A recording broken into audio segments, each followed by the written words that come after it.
there could be a break of the tail light. That was part of your analysis, correct?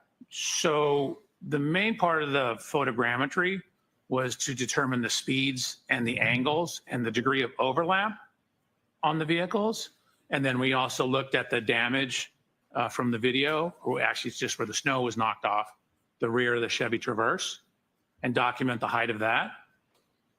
You said the main part. I don't want to engage in semantics. I want to go to my question of, isn't part of the laser scan analysis to determine whether or not those two vehicles align sufficiently such that the Lexus could break, the tail light of the Lexus could break coming into contact with the Chevy Traverse? Wasn't that part of your analysis, at least in part? Yes. Okay. And in that analysis, inches literally matter, correct? It can, depending on which way you're going inches.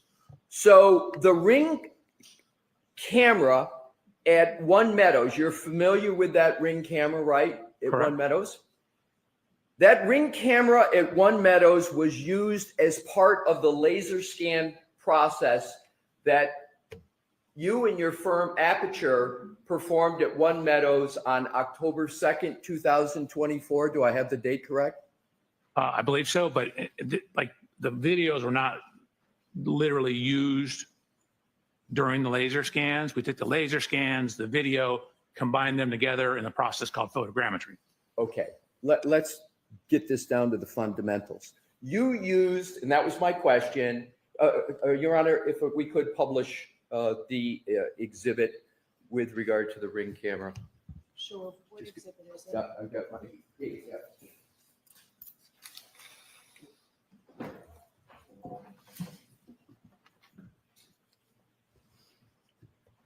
Dr. Welcher, you recognize that ring camera as being at One Meadows. You discussed it, as a matter of fact, on your direct testimony, correct? Yes.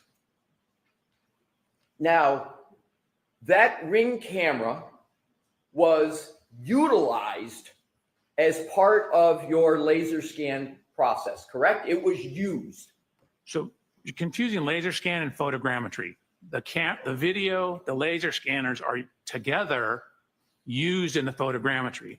The camera and the laser scans are not used necessarily with each other. Was that ring camera used for any part of your work? Absolutely, the photogrammetry. I just need to be able to finish my question, sir. Was that Sorry. ring camera used for any part of your work at One Meadows on October 2nd, 2024? Yes. And it was used for what purpose? In the photogrammetric process, to establish the position and dimensions of various things in the video. So then we could go back and overlay the vehicles and track the tracks in the snow, as well as look at the damage to the vehicles. Right. So this was used to, as a basis, not the only one, to establish dimensions of the other work that was done in analysis at One Meadows, correct? Correct. You can take that down, Mr. Wolf. You know that the ring camera at One Meadows, in existence when Aperture did the work on October 2nd, 2024, was different than the ring camera that was in existence on January 29th of 2022, the date where you went through to see if those two vehicles aligned. Is that correct? The cameras are different. That is correct. And you know that the cameras are different, and you knew that as part of your analysis, correct? Correct. Did you document the differences between the two cameras as part of any work performed at One Meadows? Yes. And did you measure any differences there might have been between the location of the newer ring camera from the older one that was in existence on January 29th of 2022? No, what we did is use the current Ring camera in conjunction with the old Ring camera. And with the laser scans, we're able to, again, map the points onto the scene. That's why I showed you the report from the photogrammetry software that reported our error. Sir, my question was just measurement, not your process. Oh. Did you measure the difference I don't believe so. between where the old camera was and where the new camera was? No, it was angled slightly more to the right, though. How would you know that if you were not retained on January 29th of 2022? How would you know where the original angles were? Because when you look at the first camera, the one on January 22nd, it's here. The new one is slightly over to the right. That's an eyeball approximation analysis. That's not a measurement, correct? Well, I don't know that we actually measured it, but we accounted for it and corrected for it. But you can see, for example, what the original one shows, for example, to the left-hand side, compared to what the new one shows to the left-hand side, and it's angled more to the right. Sir, you have experience with Ring cameras, correct? I do. And I think a lot of members of the public have experience with Ring cameras.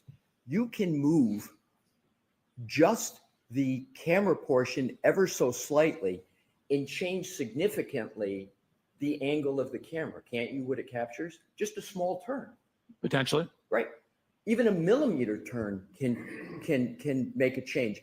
A 2 millimeter, a 1 inch can make a significant change with regard to what the camera captures, correct? Could, sure. So, did you measure whether the newer camera that was present on October 2nd, 2024 was installed to the left? And I'm talking measure. To the right, to the top, or the bottom relative to the camera that was there on January 29th of 2022? So we solved for the camera position. I'm asking if you measured, sir. Oh, no, we didn't measure. So let's talk about some other differences with regard to cameras and Ring cameras. Different Ring cameras can have different levels of distortion, correct? Potentially. Cameras, well, are you saying that all Ring cameras have the same level of distortion? No, but again, they're mass produced. So you could have some that have the same exact distortion. You could have some that have different. And you don't know the comparative distortion between what I'm just going to now refer to as the old Ring camera that was there January 29, 2022, and the camera that you saw on October 2024, which I'll refer to the new camera. You don't know the difference in the distortion between those cameras as you sit here today, do you? So we know enough information that if the distortions had been different, our errors would have been too high. And so the fact that our errors are within acceptable, are what's called an RMS error, we know that the distortions are similar enough to give us accurate measurements. Sir, that is speculation. That is not data. That is not a measurement. You didn't measure the distortion, sir, did you? If the cameras, you didn't have the old camera to do it. We didn't, but we had images from the old camera. And then when we get images from the new camera and solve those camera properties and then overlay data from the old images to the new images with the point clouds, if that distortion is too great, we will have too high of errors in our project, which is why I showed the error report from the photogrammetry process to show that we have checked for that and documented that our errors are in acceptable range so that we have confidence in our results. You do not have information from the manufacturer of Ring. You didn't present it and you don't have it as to what is the acceptable level of distortion for the analysis that you did, do you, sir? The You have that from Ring. And I don't have it for Ring, but I Thank don't need you. it from Ring. So now let's go to, if cameras have different levels of distortion, that would change the analysis in reconciling the difference between their angles. That's a pretty straightforward proposition, sir, wouldn't it? So it depends on how much difference it is, but we have accounted for that. With which model of the Ring camera was present at One Meadows on January 29, 2022? Which model? I don't know. I'd have to go look through the data. Do you believe I'm not going to take up the time to have you look, but do you really believe you've got the model of the Ring camera that was in existence on January 29th of 2022? I don't know. I You need to didn't look present through it the in your direct testimony, did you, sir? I do not. So do you have the model of the Ring camera that was present at One Meadows on October 2nd, 2024? No. So you don't have even the model for either one of them? Nope. But we have videos from both of them and scans of the scene. So now let's talk about another aspect of Ring cameras. They have mechanisms, as I was talking about earlier, that allow the user to adjust the camera angle, correct? Correct. And do you know whether there was a difference in the camera angle between the two cameras? Yes, as we already discussed, there was a slight difference in the But angles. you don't have a measurement of that, right, sir? Correct. Okay. But we accounted for it. So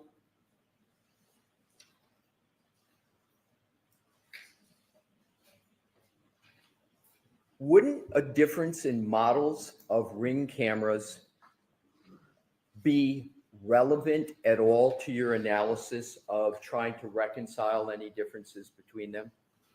So if you have video from both of them and you have laser scans with three-dimensional geometry of the scene, you can go in and it's called a reverse camera analysis and solve for the distortion properties.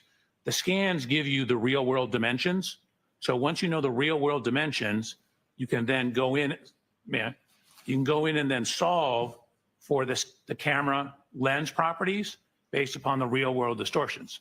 So for example, if there's a little bit of bending at the end, the laser scan data will show that, and you can correct for that knowing information about the laser scanner. I'll ask the the laser question. scan data. I'm sorry, I thought you finished, sir. I'm going to ask the question again because it's a narrow question. Wouldn't knowing the difference in the models be relevant? That's all I'm asking.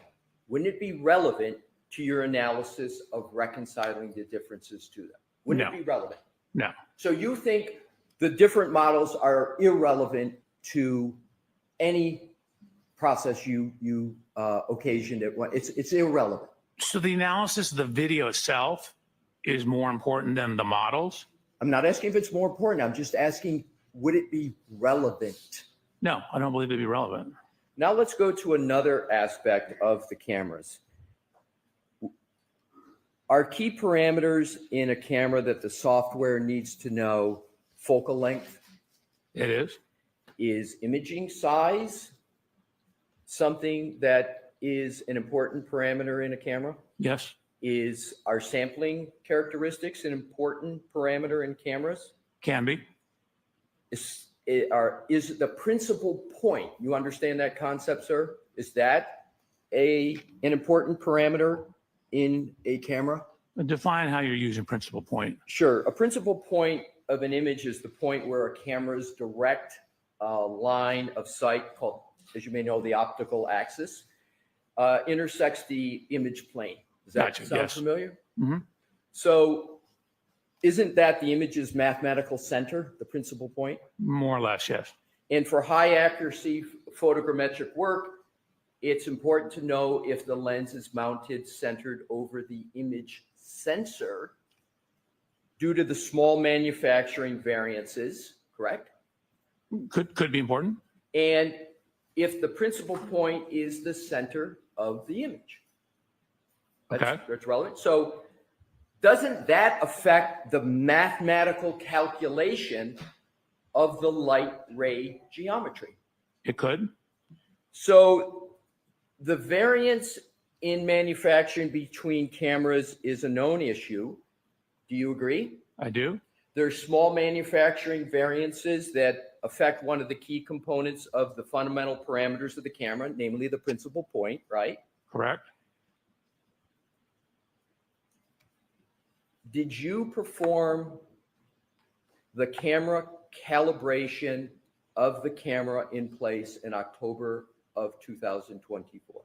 Yes, so within photogrammetry, we calibrated the photogrammetric analysis to the camera. Did you address the principal point in that calibration? Do you have documentation that you addressed that important factor, the principal point? So the checking of the RMS error in the software takes into account, sums up all the potential errors in the measurement, which would include that. Okay. Sir, you know the importance of all of these topics because the output of all the work Aperture did at One Meadows, almost all of it springs from that camera, correct? It starts there. Okay, it starts there. And if the starting point is wrong, then where you go from the starting point is going to be at least potentially wrong, correct? Potentially. Would you agree that Ring cameras have a swiveling mechanism so that the user can adjust the camera angle? Some do. Do you know whether the camera that was in existence on January 29, 2022 had a swiveling mechanism? I believe it did. Believe? Do you know? I do not know for a fact, but you- those style of Ring cameras on the surveillance have adjustability that includes angle. But you don't know whether the camera that was there, the specific camera on January 29, 2022, had a swiveling mechanism or not, correct? Correct. And do you know whether the camera that you saw in October of 2024 had a swiveling mechanism on it? It did. And where did you document the fact that it had a swiveling mechanism? I think we have photos of the camera. Did you document it in writing, and did you document the tolerance of the swiveling mechanism? No. Let's go to, and again, all of the camera, this camera that you use is the starting point for your laser scan and photogrammetry process, correct? Correct. All right. Let's go to another topic. On your direct testimony, as I recall, you stated essentially from various information that you lined up in the video, and we're talking about the lining up of the Lexus with the Traverse. And this is at One Meadows. And so, as I understand what you did, sir, is you took what are called point clouds, 3D images, created them for the Lexus. You took created 3D images, synonym point clouds of the Traverse, and then you attempted to line them up to determine, among other things, whether they would align sufficient so that the Lexus could line up and potentially hit the Traverse such that the tail light of the Lexus could be broken. Was that at least part of your analysis? That was part. There was more. So, you showed a slide, a few slides, and with your Honor's permission, what I'd like to do is to start with slide 90. All right, do you have any problem with Dr. Welch keeping his printed copy that he was using? I have no problem with the printed copy, Your Honor. So, I'm sorry, what slide again? 90. Your Honor, my printed copy is tiny. Can I Can pull it you up? see the, Yes. Yeah.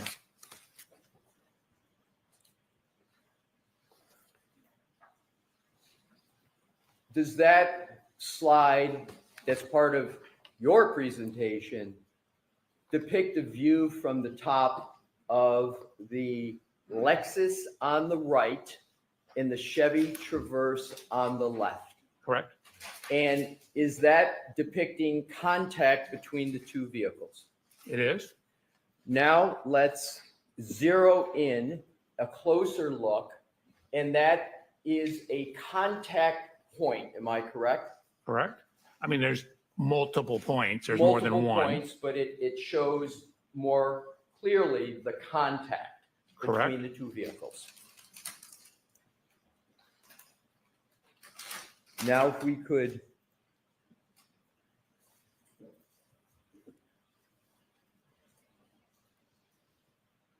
the next,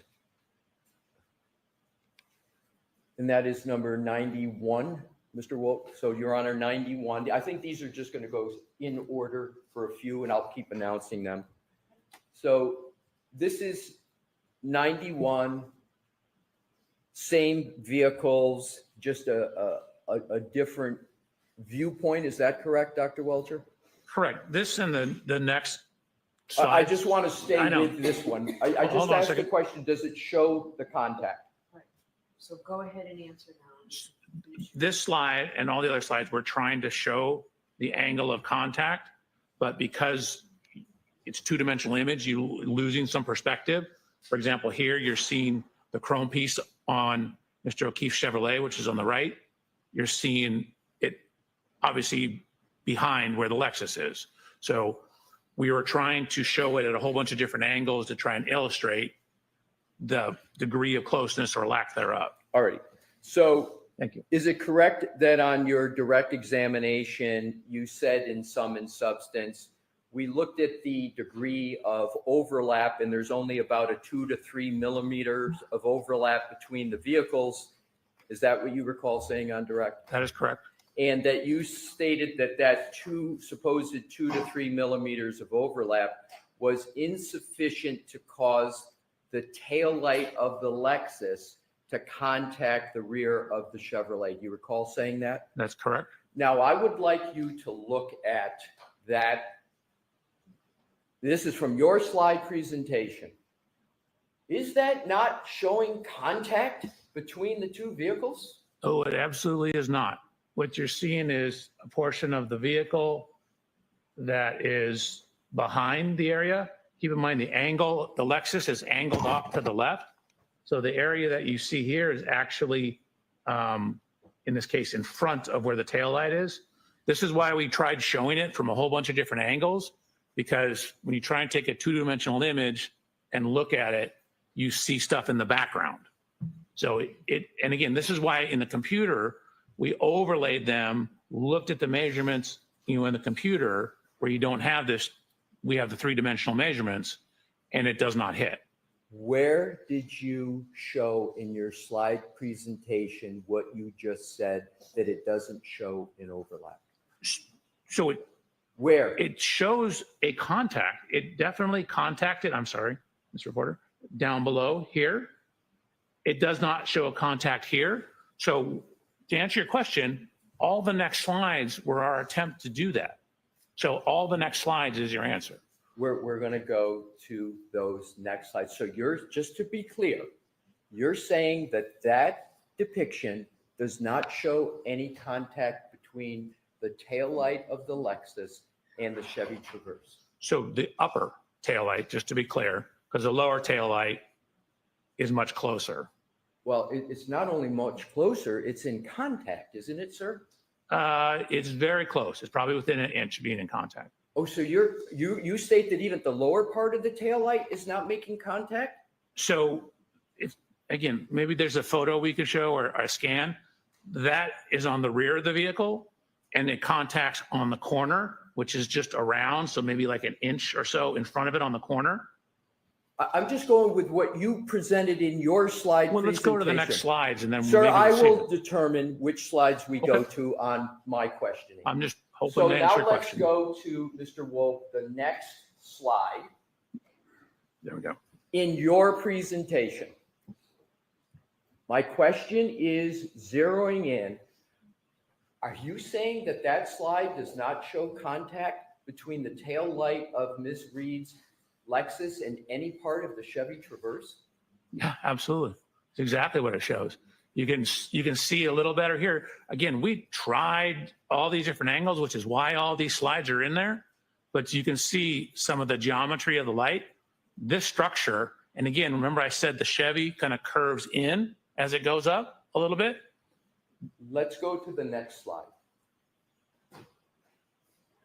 40, yes, please.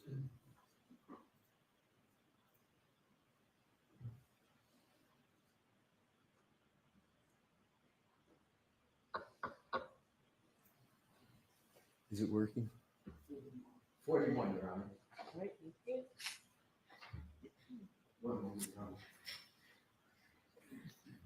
That's exhibit 41? No, I have a question because that's not my slide.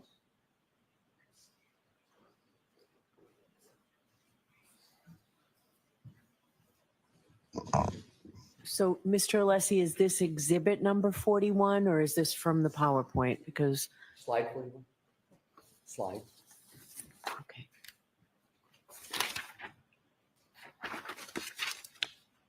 Yes. So I'm putting this up because I want to show an actual photograph of that tail light. And I would like you, sir, to focus on the quarter panel tail light in each. Do you see a jutting out of the quarter panel tail light in that photo? You see it jut out?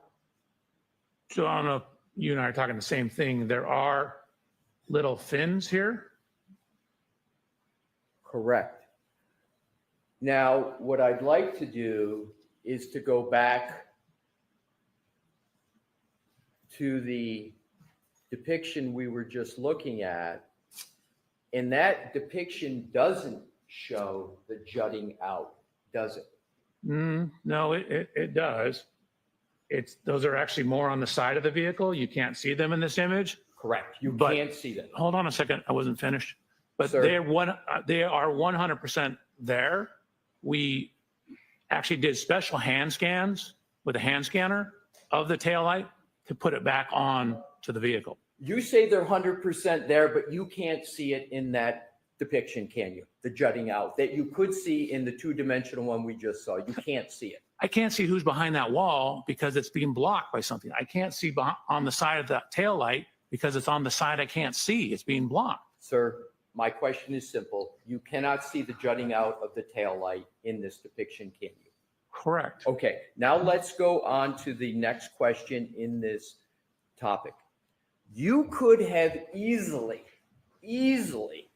solved what you consider to be the issues you had with trying to show it lining up, couldn't you, sir? You had an easy solution for that. I took the best solution. I'm not sure what You you're referring had to. 3D images, correct? I did. You could have shown and measured 3D images to get almost the exact contact point and almost the exact dimensions if you had just used the 3D images that you had available to you. Isn't that correct? That's exactly what we did. When I went through the video analysis, I showed you how we overlaid the point clouds, the 3D scans on top of each vehicle. So we took we took Sir, the vehicles. please don't interrupt. Hold on. Your Hold Honor, on. he keeps referencing my hand and saying I'm doing something when I'm not. And I think that's distracting to the jury. So- I'm not interrupting him. Hold on. Let the witness answer the I question. am. I'm just holding my hand like this, Your Honor. He keeps saying that I'm doing Mr. something. Alessi, please. All right.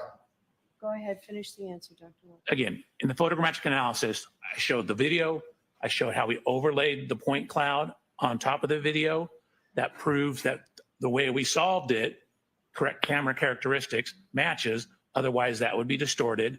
We overlaid the scans of the Lexus into the photogrammetric analysis. We overlaid the scans of the scene into the photogrammetric analysis. We overlaid all that stuff into the analysis. We did exactly what you're suggesting. You could have easily addressed this issue by the following. If you really believe there was no contact or not sufficient contact, you could have produced a graphic that shows a gap between the two vehicles. A graphic, couldn't you? That's not a graphic. What is that? Sir, I get to ask the questions and you are to answer them subject to the judge's ruling. So my question is, couldn't you have created a graphic that That's- would have better shown Sorry. the issue that you are creating or talking about today? That's my question. Couldn't you have created a graphic? We did. We created a whole bunch of graphics. You called what we just saw a graphic? Yes. Well, if there's a gap, why isn't there then something that shows a clear gap? Because when you have the angulation of the vehicles, you have perspective. When you're looking at it, even if you do a top down, you see everything projected onto a single flat plane. So you can't tell the height of things. So when you see things in this dimension, you can't necessarily see depth of things. So you lose in two-dimensional images, you lose one dimension depending on which way you're looking. That's why I showed it from all these different angles to try and show exactly what you're saying. We had graphics to do that. 3D images allow you to show perspectives for 360 degrees, correct? Is that correct? That is correct. So none of what you presented in your slideshow shows the contact points from 360 degrees, does it? I don't understand your question. Are you asking if I showed it at every single, I went through 360 slides that showed it at every single degree? Sir, let's move on. I think I've made the point. So I'm going to strike the comment, Mr. Leslie. Dr. Welcher, let's go to the next topic.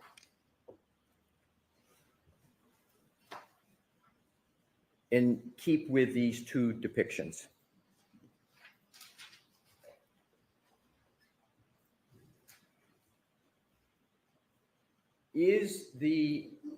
Are these two images point clouds or 3D images? Are these two, Those are one and the same thing. Yes. I would use them as synonym. Which term of the two do you want to use? Point cloud or 3D images?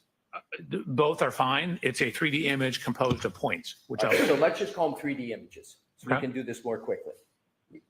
The Lexus and the Chevy Traverse that are depicted there are both 3D images of those vehicles, correct? Correct. And Aperture created the 3D images, correct? Correct.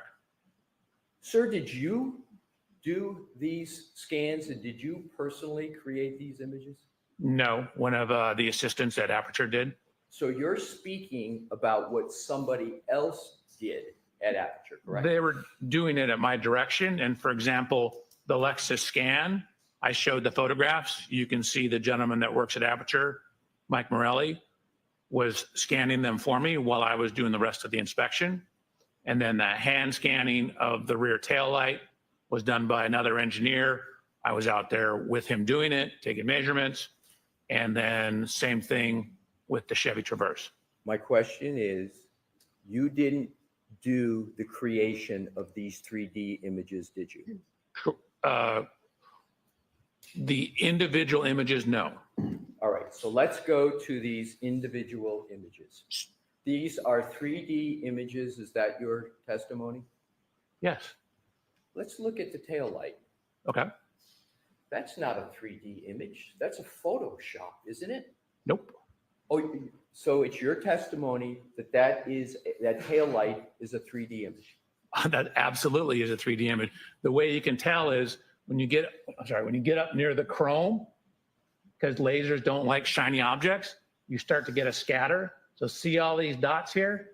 If that was a photo, you wouldn't have these dots. Let's go to the Chevy Traverse. Mr. Woke, zero in on the content. Yeah. There's grain on that tail light, in the tail light. That's a 3D image of the tail light, isn't it, sir? They're both 3D images. Well, I just want to stay with one. That tail light is a 3D image, and one of the ways you can tell is it's because it's got all that grainy material on it, correct? Correct. Now let's go back, Mr. Woke, to the Lexus. Let's now go to the bumper. But do you want me to explain the difference? No, Okay. thank you. I would like to go to the bumper. Do you see any the predominance of any grainy image on the bumper? There's a little bit. So for example, when you get near edges, it has a hard time with edges. I'm sorry, the bumper cover. See the bumper cover up above? This whole thing is the bumper cover. That's the step pad. That's the rear body panel or the rear deck lid. I'm talking about the step pad, sir. Just the step pad of the bumper? Are you asking about just from here to here? Correct. The bumper step Can we pad. zoom in on it? Pardon me? Can we zoom in on it? Sure. Do you see any? Yeah, I see graininess. Let's go over to. Right in here. You can see it all through here. You see it through here. Well, I'm talking about the step pad, not the entire bumper. I'm just talking about the step pad. Right. So you're zooming in on the bumper. Right. The step pad is this structure up here. We're going to move up. It just takes a while. So your testimony is that is a. Can you zoom in more? That's you would like it zoomed in? Yes, sir. Sure. Your testimony is that that is a 3D image, not a Photoshopped step bumper cover. Is that correct? So we have mapped the color over the 3D scans. We used 2 separate scanners. If you recall, when I got out to Miss Reed's vehicle, that taillight was gone. So we had to replace the taillight. Talking about the bumper cover, not the taillight. Okay, I'm explaining the process. I just asking about the bumper cover, not the process. So focus your answer on the bumper. That is a laser scan. Okay, so your That's a 3D testimony model. is the step part of the bumper cover is a 3D image from a laser scan, and it's not a Photoshop. That's your testimony. Absolutely. And you didn't perform the work for the 3D that you claim the bumper step up is. You didn't do that work to produce that depiction, did you, sir? Somebody else in your firm did it. So this is all done at my direction. The engineers that work for me, so I'm telling them what to do. I'm not the one punching the keys. That's my I'm saying, question. I need you to do this, and this. Use the hand scanner, go scan the light. I need to put this back in because it was missing when we got to it. So no, I'm not punching the keys. Okay, so Okay. Come on over, please.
with regard to, no, we don't need to back up, Mr. Wolf. Isn't it correct that 3D images allow for proper and most accurate measurements as opposed to 2D images? Is that a correct general statement? I mean, generally, yeah. Okay, that's my question. So let's go to the next topic. Let's talk about hydraulics on the Lexus SUV. What type of hydraulic system does the Lexus SUV have? So it has a mechanism, I believe it's actually pneumatic, it's air-based system that raises it up and down. Do you know what the name of that system is, sir? No, not off the top of my head. Do you know how it works I do. specifically? Well, I mean, I know generally that there's a button on the interior where you can raise and lower the ride height. And is that the extent of your knowledge of that system on the Lexus? No, again, I know when you park it, it'll drop down the ride height. When you adjust it for different roadway conditions, it'll change the ride height. Do you know what the height tolerances are? In other words, the lowest to the highest? I believe it's around 1.25 inches. At Inch one and a- point in time, I measured it. I don't remember off the top of my head. So you believe it's 1.25 inches up and 1.25 inches down? How do you apply the 1.25 inches? I recall the total being like 1.25 inches, but I measured it at one point in time. I just don't remember off the top of my head. Would you be surprised to hear that the tolerance is 5 inches on that vehicle? I would be surprised. I don't recall it being that much, but I would need to double check. Assume Mhm. that the manual as well as other informations support that the tolerance is 5 inches and that specifically the vehicle can be raised 3 inches high and it can be lowered 2 inches. That's the basis for the 5.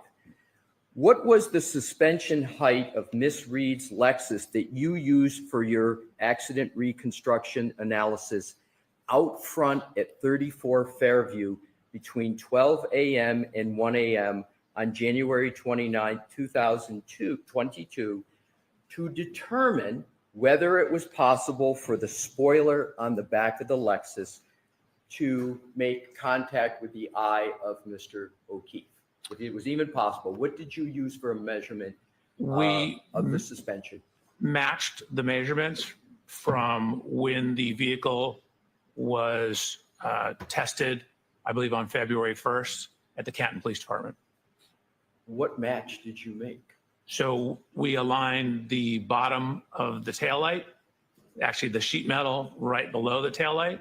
So we adjusted the height of the Lexus to match that. Did you in any place document what level the Lexus was at the time of any testing, meaning the suspension? Did you document it all? Yes. Where?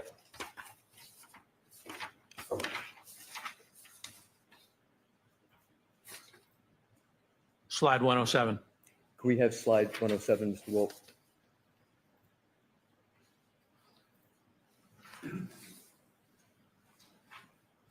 And then if you could zoom in on the lower photograph, the gentleman with the blue shirt. Zoom in a little more, please.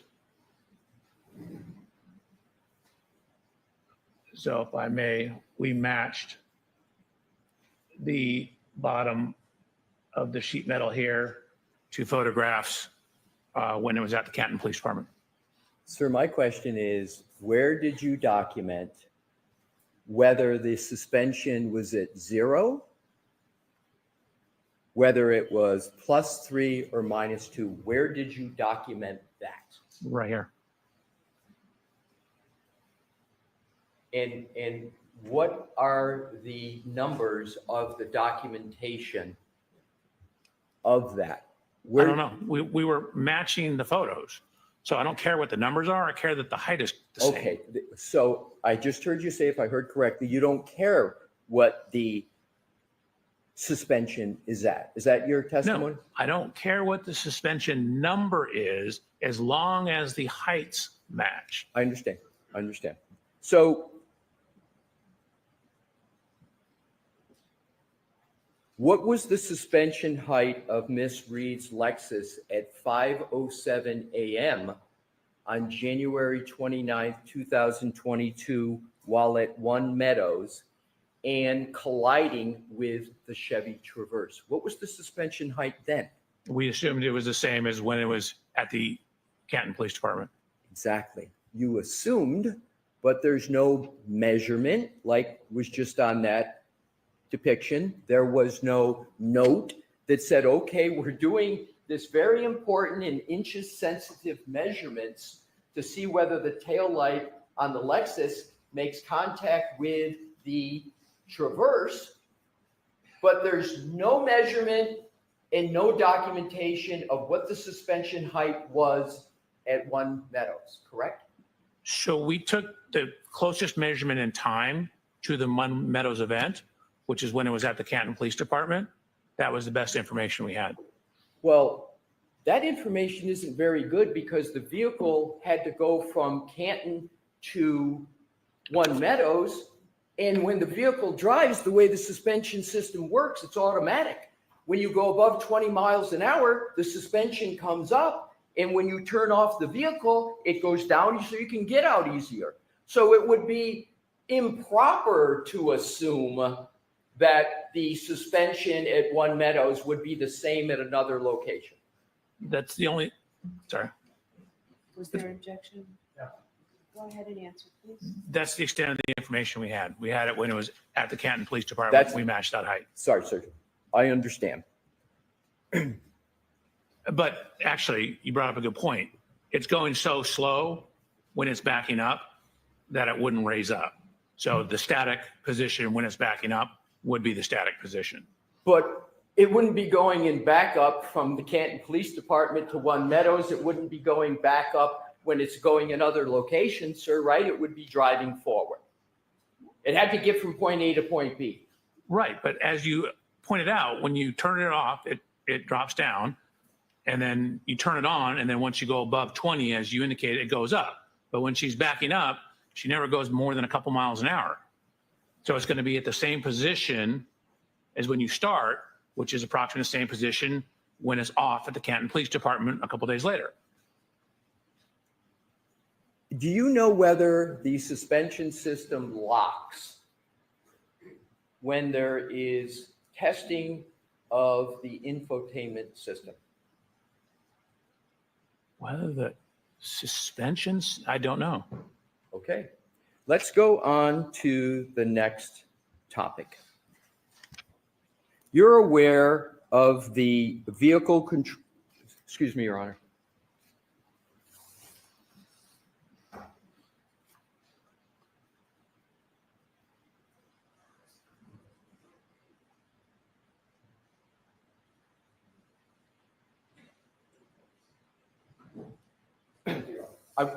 Thank you, Your Honor. I want to go, I'm changing topics to go back now to Fairview, 34 Fairview.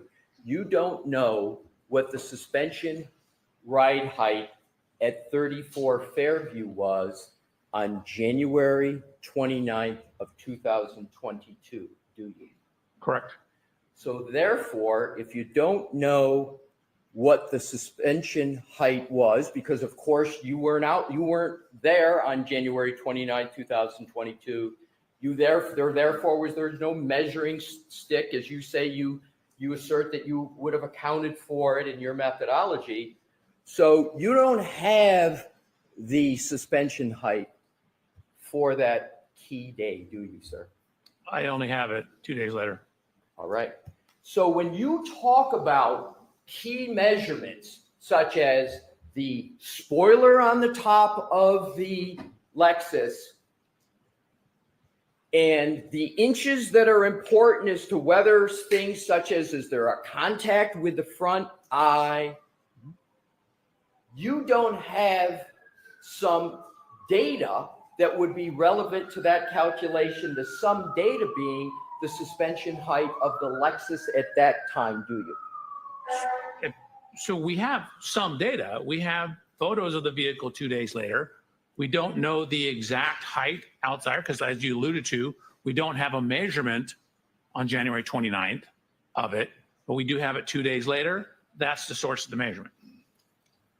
You don't have the suspension height or the setting of the suspension of the Lexus that existed on January 29th, 2022, do you? Correct. Now let's go on to another topic.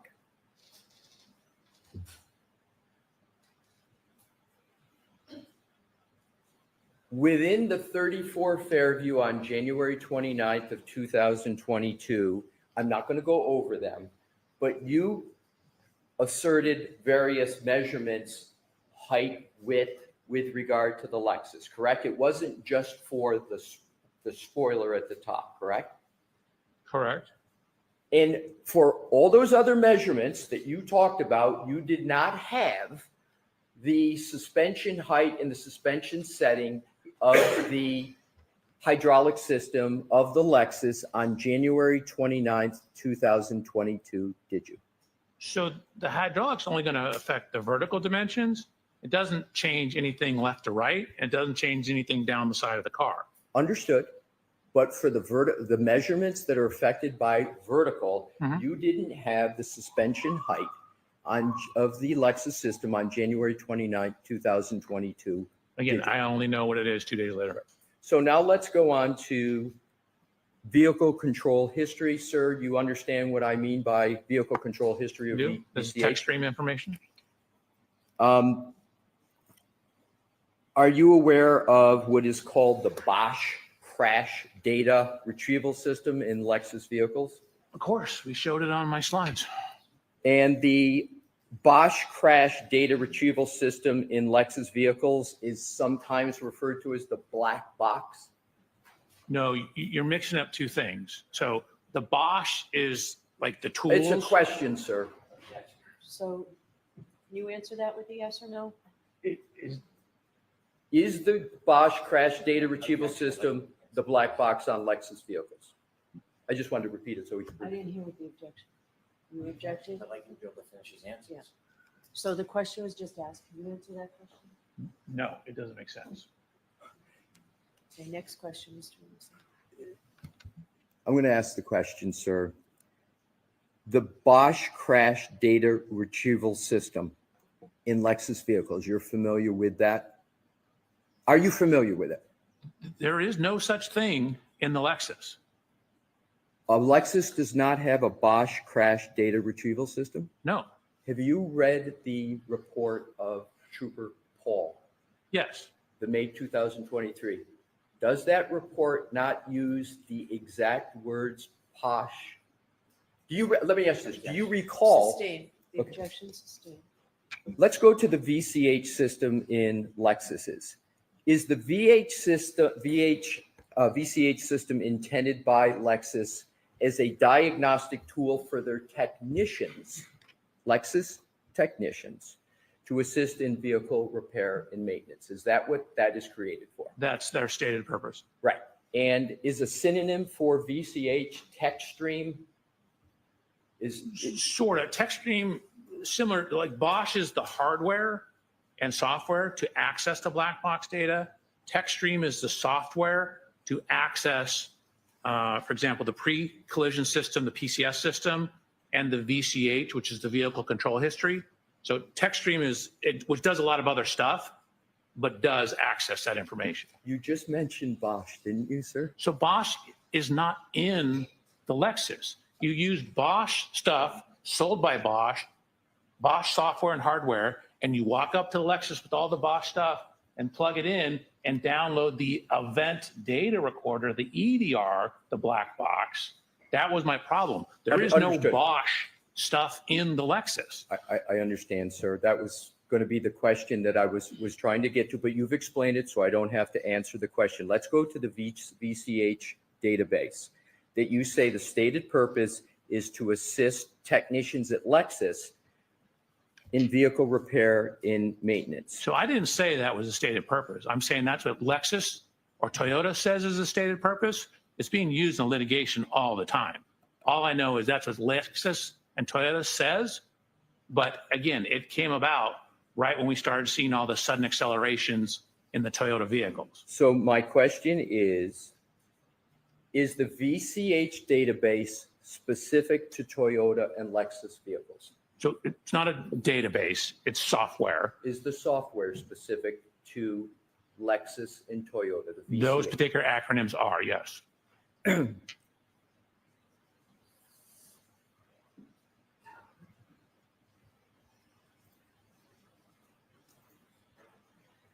Want to move to another topic, and we are almost finished. We have just two more topics, sir. How common were VCH events when Miss Reed owned the Lexus? In 2022, Do you know the ownership period of Miss Reed with respect to the Lexus? Do you know how long she owned it? I have that documentation. I don't know off the top of my head. Do you have an approximate? No, I mean, it was a 2021 vehicle. Our accident's January 29, 2022. But I did get that information. Do you know how many VCH events were associated with the Lexus of Miss Reed? I did not count them, no. I have them all. Do you I was have- only focused on the ones around our time period. Exactly. But do you have the number of events? Do you know how many there were? I could get it for you. How long would it take, sir? 3 minutes? Why don't we come back to it Okay. and we'll see if it's. How about I start this so that we don't have to wait for it to boot up? And then when we come back to it, it's ready to go. You As okay with long that? as that's all you're looking at, sir. Yep. Thank you. And then pick your head up, please, so I can finish these two Please, topics. go ahead. So how often were VCH events recorded on the Lexus before January 29th of 2022? Man, I have to pull this data up. Fair to- enough, fair to enough. answer that I question. assume that's going to be in what you're also pulling up. That's the goal here.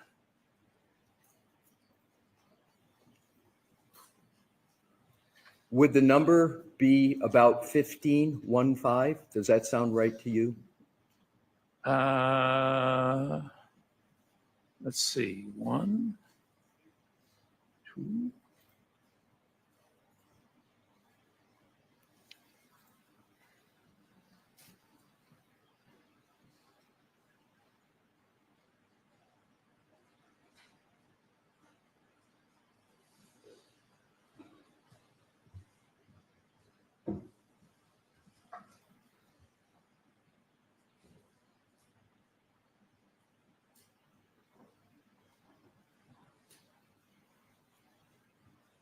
There's 18.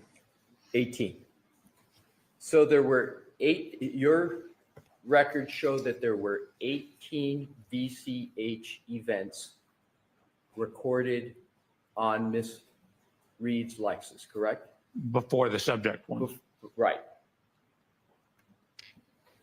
Did you conclude that any of those events, other than the 1162-2, were a collision? No. Now let's go to reverse recorded events. Can you tell how many of those 18 events were reverse recorded events? And you know what I mean by reverse recorded events? The Yes. vehicle going in reverse? How Correct. many of those events were the vehicle going in reverse? And this is before. 4. Other than, He asked No, you, I said is this before? yes, I'm sorry. Oh, I would have to pull up the PCS file. Could you start that and I can continue on with the questioning? I got to, so the PCS file is I have a second laptop that Here's has what I'm text going to in. do. That's not important for me to keep going and get through it. Okay. So let's just stay on the events, okay?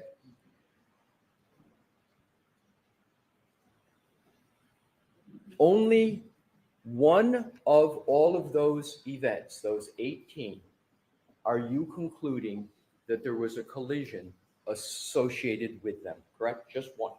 No, all those 18 are before. The collision's number 19. No, I'm saying, I understand what you're saying, but for all the other events that are recorded, you're not, other than the January 29, 1162-2, you're not concluding that any of those were collisions, correct? I didn't look at them. They were so far mileage away from everything. But you're not concluding, even though they were so far away and you didn't look at them, you don't conclude from the information you have that any of them were a collision, correct? Sustained. Let's go to 5:07 a.m. on January 29th, 2022 at One Meadows, the home of Mr. O'Keefe. Okay. There was a collision between Ms. Reed's 6,000-pound Lexus and Mr. O'Keefe's approximately 4,500 Chevy Traverse. That's undisputed, correct? They collided, they made contact. They touched. Right. But the actual collision at One Meadows did not register the recording of an event on the Lexus VCH system, did it? Correct. It's too minor. So, however, you want this jury, sir, to conclude that the glancing blow that you contend occurred at 34 Fairview Road by the same 6,000-pound Lexus in contact with a mere 216-pound man did register an event on the Lexus, correct? No, the impact didn't register the event. As I pointed out, the trigger was from when the accelerator pedal went to 30%. The tech stream does not register crashes at all. It registers excessive acceleration, excessive steering, excessive braking, things like that, things that would be part of the maintenance system.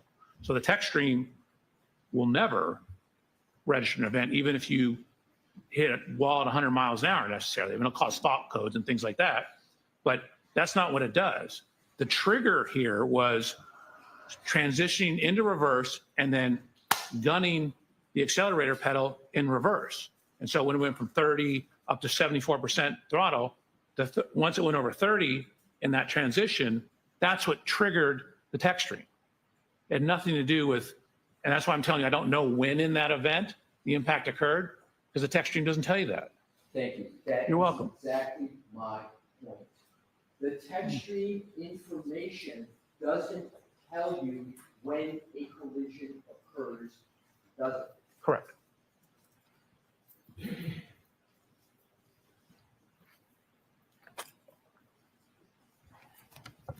That's all the questions I have at this time, Your Honor. All right, why don't we take our morning recess, Charles?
Be seated, court is in session. The redirect, Mr. Brennan? Thank you.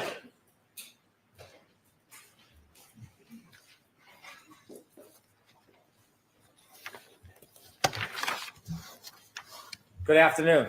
Good afternoon, Mr. Brandon. You were asked some Actually, questions. it's morning, but yes. You were asked some questions about the ring video from Meadows, which was John O'Keefe's home. And you were asked whether you're aware if the cameras had changed over time. Correct. The fact that the camera was replaced, does that any way affect your opinion to a reasonable degree of engineering certainty about your conclusions relative to that touching between the cars? Absolutely not. It would have shown up as increased error when we overlaid the point clouds onto the photos or the point clouds onto the video. If it was an error, it would have showed an error. Do you have any concern whatsoever that any of the information from the scan is in any way tainted, compromised, or inadequate? That would be very hard to do. You literally press a button and stand there and watch it, and the laser does its thing. So I have absolutely no reason to disbelieve it. Additionally, again, if it was messed up, once you laid it over on top of the photograph, it would show the difference. So no, the data's fine. Is there any evidence whatsoever that you've seen that any parts of your presentation were photoshopped? No. You were asked questions about the suspension of the motor vehicle of the defendant's Lexus. Do you have any information that the suspension at any point was changed? No. Yesterday, you were asked a number of questions about formulas. You took out your calculator and you were asked about different variables. Were those variables hypotheticals or were they related to this specific case? So they seemed hypothetical. Again, you have to be careful when you're talking about failure forces on biomechanical things. For example, if you impact the hand with a, say, 1-inch narrow metal bar, that's a lot different than if you have a broad, say, plastic taillight or rear body panel. So when you have distributed loads, you can take much more. I told you guys about sitting on the bed, like how much you sink in. That's an example of spreading your load out. When you spread the load out, you don't sink in as much. So same thing with, forces on your body. If you take this pencil, I don't have to press very hard for it to pull in. But if I spread it out, I have to press much harder. So you have to look at the distribution of the load when you're talking about the failure. So when you look at the failure loads, it depends on what you're doing it with. If I hit you with a 5-pound 2x4 or a 5-pound pillow, they're both 5 pounds, but you'd much rather get hit by the pillow than the 2x4. When you were asked questions about communications, when you would have communications with the Norfolk County District Attorney's Office, did you ever use encrypted apps to secretly hide your communications? Apps like Signal? No, I don't have any of those. So the form of the question, ask it differently. When you were communicating with members of the Norfolk County District Attorney's Office, did you ever use encrypted apps like Signal to communicate? I'm going to allow it. No, I mean, I don't even know what that is. Would you ever use an encrypted app so those communications couldn't be tracked? No. Would you ever have any reason as a professional for doing that? Sustained. You were asked about confirmation bias. You remember those questions? I do. Could I have slide 33 of your PowerPoint, please? I'm sorry, what number? Slide 33.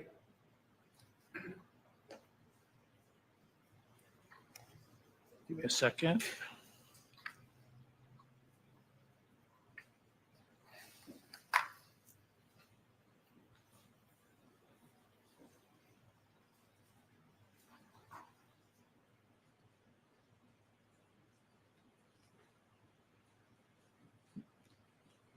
$33. You could zoom that in, please. A little larger so we can see it.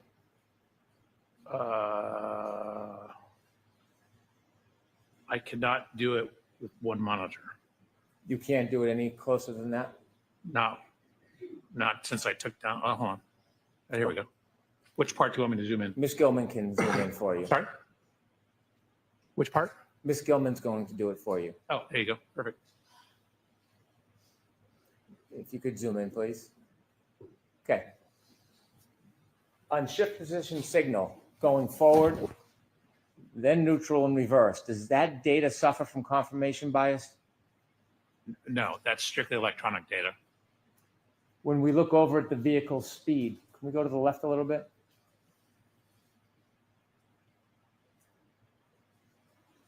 Down. Vehicle speed ending at 2361 miles per hour. Does that suffer from confirmation bias? No, again, these are direct readings from the vehicle. Again, that speed on this here, you have to correct for the slippage, which I do later on in the slide, but that is a direct reading from what the speedometer is seeing. Acceleration at the end of that 10-second window, 74%. Does that suffer from confirmation bias? No, that's a direct reading of a sensor. That's objective information. I have no further questions. Thank you. Wow. Anything, Mr. Lessie? Your Honor.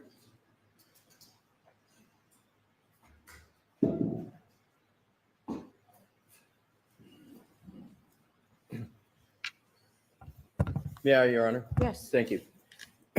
Dr. Welcher, you were just asked questions about slide 33, which is a slide about text stream data. You acknowledge that text stream data, what you have called a trigger, like was on that slide, does not tell you if a collision even occurred, correct?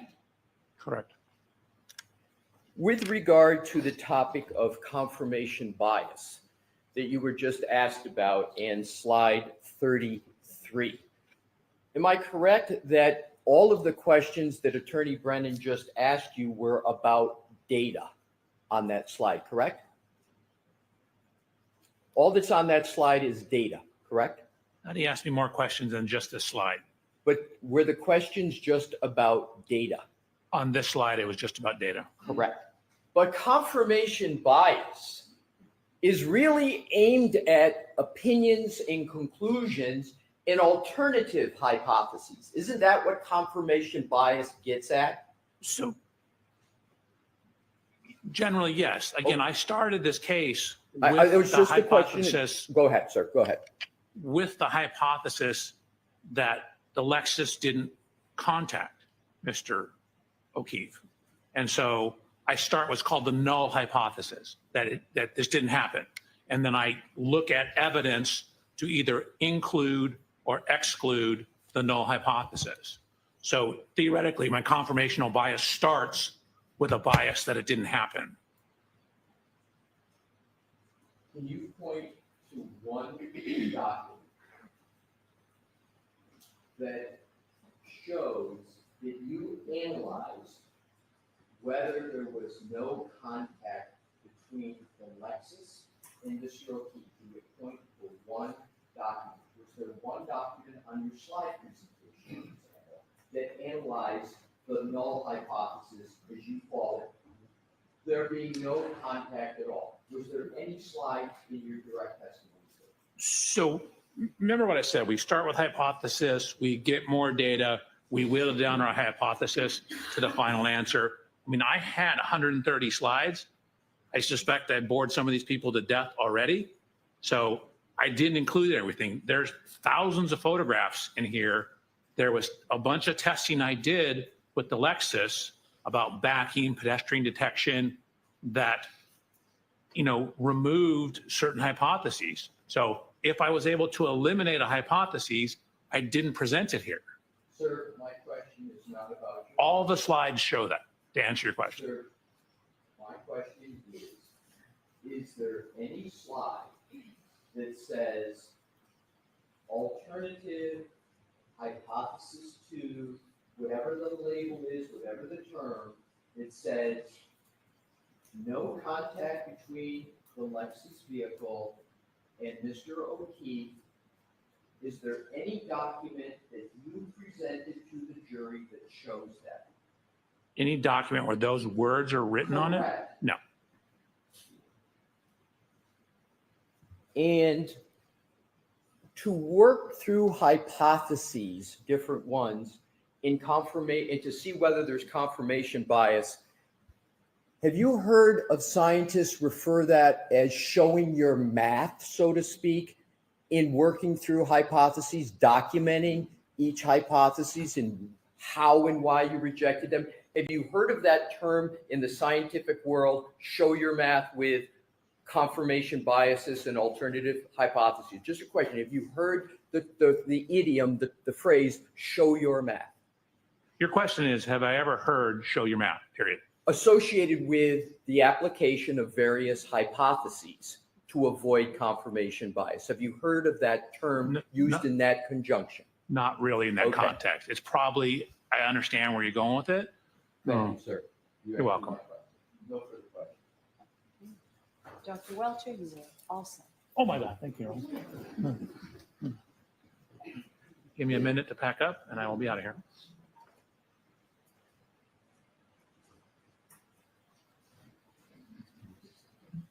Oh, I am plugged in, yes, thank you.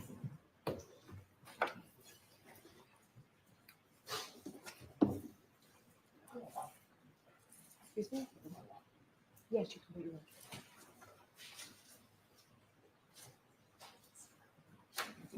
Thank you.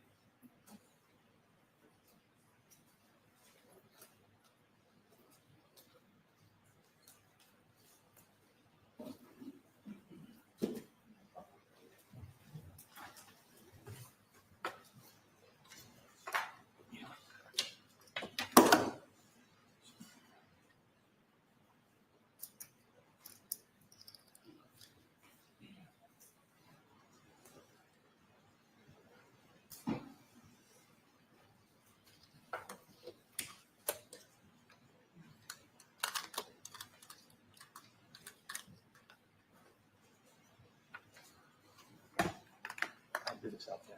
Yeah, step down. Yes, you can. Thank Pleasure you to very meet you. much.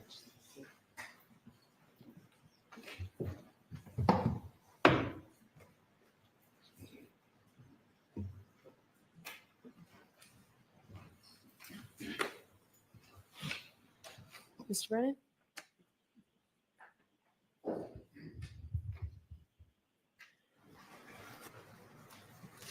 Commonwealth moves to introduce and play clip 26.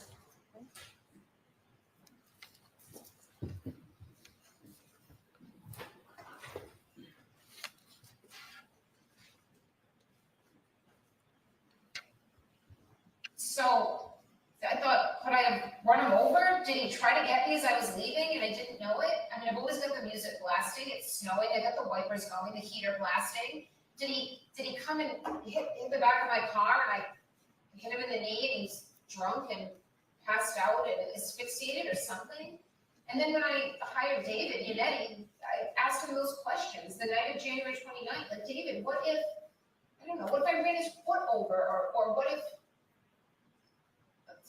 I clipped him in the knee and he passed out or went to care for himself and he threw up or passed out, and David said, yeah, then you have some element of culpability.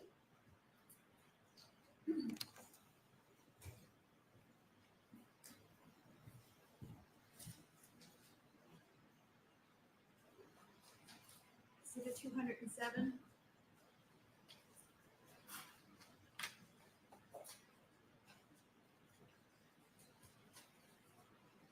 Your Honor, the Commonwealth rests.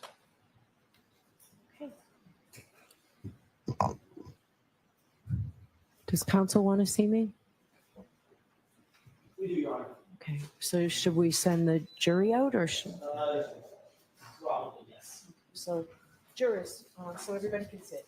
So jurors, the Commonwealth rests. That means that the Commonwealth's case has been presented to you for your consideration. So I need to meet with the lawyers for a few minutes, so we're going to send you back out. I can tell you that it now appears that we're at least on schedule, if not a little ahead of schedule. So we'll send you back out for a short recess. Right. Can council come to sidebar, please?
Please.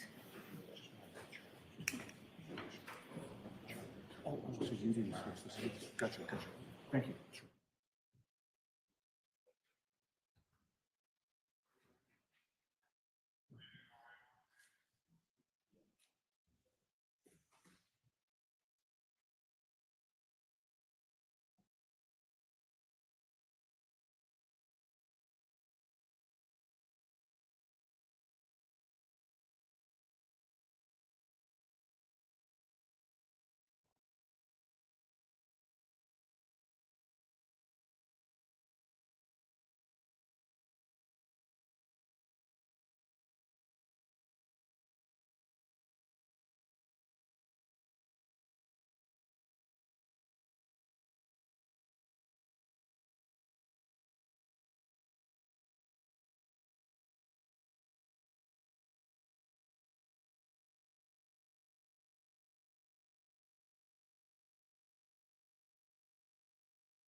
Court is in session, please be seated.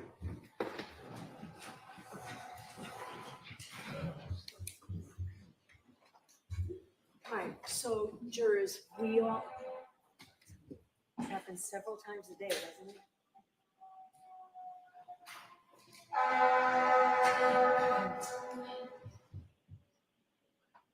So we don't want to waste anybody's time. I know we've spent a lot of time at sidebar, and we've had times that we've kept you in the deliberation room because we've been trying to sort through everything, trying to make this trial as efficient as possible, but also honoring and respecting all the hard work of the lawyers that's gone into preparing this trial. So sometimes I do understand that it's frustrating for you. But today we were able to spend some time this morning. I know we kept you in there almost half an hour, and we've just spent some time now. So I can tell you that we are ahead of schedule right now. I still need to talk to the lawyers about something tomorrow morning. So we're going to send you home now and have you come back tomorrow morning at 9:30, because today I know we kept you until 9:30, and it doesn't make any sense where I already know I need to talk to the lawyers tomorrow morning to have you here for a 9 o'clock start. So tomorrow will be a full day, and we'll have you here ready to start at 9:30. Okay, so those same cautions. Please do not discuss this case with anyone. Don't do any independent research or investigation into the case. If you happen to see, hear, or read anything about the case, please disregard it and let us know. And also, please continue to be careful with your social media use. So we'll see you tomorrow morning. Rise the jury.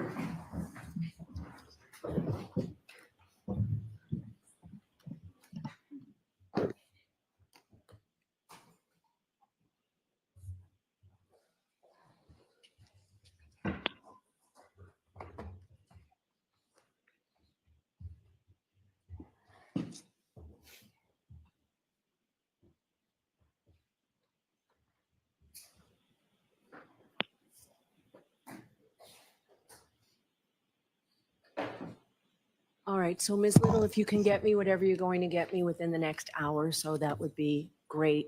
And I'll see everybody tomorrow morning at 9 Thank you. o'clock.